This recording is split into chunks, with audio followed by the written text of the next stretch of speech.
l'élection a été très largement organisée par la bourgeoisie et par la classe dominante. Une élection, c'est toujours un mode d'intervention qui est organisé, qui est régulé par la classe dominante, la classe au pouvoir. Il y a des conditionnements sociaux à ce que les classes populaires ne votent pas. D'ailleurs, j'ai tendance à penser qu'elles font preuve, en l'occurrence, d'une grande intelligence. Même si je pense qu'il y a un mode d'abstention que j'appelle crétin pour aller un peu vite, qui consiste à dire, bon, de toute façon, les politiques nous mentent, les politiques font jamais ce pourquoi ils ont été élus, c'est faux. Moi, j'aurais adoré que Macron ne fasse pas ce pourquoi il a été élu par la bourgeoisie. Il a parfaitement fait ce pourquoi la bourgeoisie l'a élu. On a isolé les travailleurs, on a isolé les prolétaires. Ça a été fait d'ailleurs de façon explicite et stratégique par le capitalisme, qui savait bien que d'avoir agrégé beaucoup de prolétaires, de travailleurs, d'employés dans des mêmes lieux était peut-être une façon de leur offrir le moyen de se fédérer, d'accéder à une conscience de classe. Et donc il a été explicitement programmé par le capitalisme de démanteler, de disséminer, d'atomiser les classes populaires.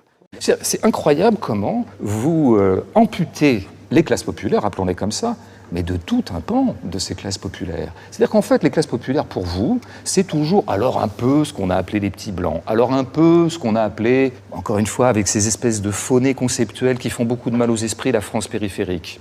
Tous ces trucs comme ça. On voit bien.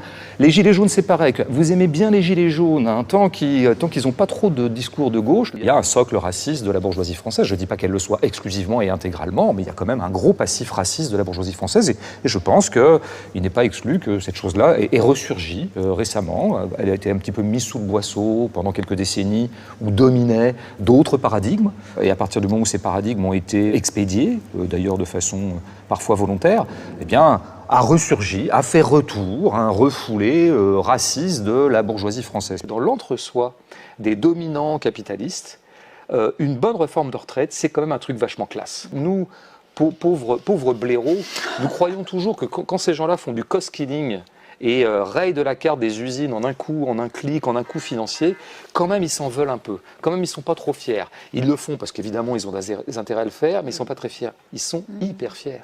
Les bourgeois ont toujours grogné contre l'État. D'abord l'État c'est celui qui prélève l'impôt, qui lève l'impôt. Donc le bourgeois n'aime pas être taxé quand même, hein. Il n'aime pas être imposable, ça c'est pas super, quoi. C'est pour ça d'ailleurs qu'il s'empresse d'aller chercher des territoires plus arrangeant fiscalement. Mais notamment, ce que demande la bourgeoisie, et dont Pascal Praud est vraiment partie prenante, il faut arrêter de dire que ce monsieur est raciste, homophobe et tout ça. Il est essentiellement un bourgeois, un conservateur bourgeois, mais dans toute sa splendeur. Et donc il en veut à l'État de ne pas faire le travail. Et le travail consiste à conserver la société telle qu'elle est.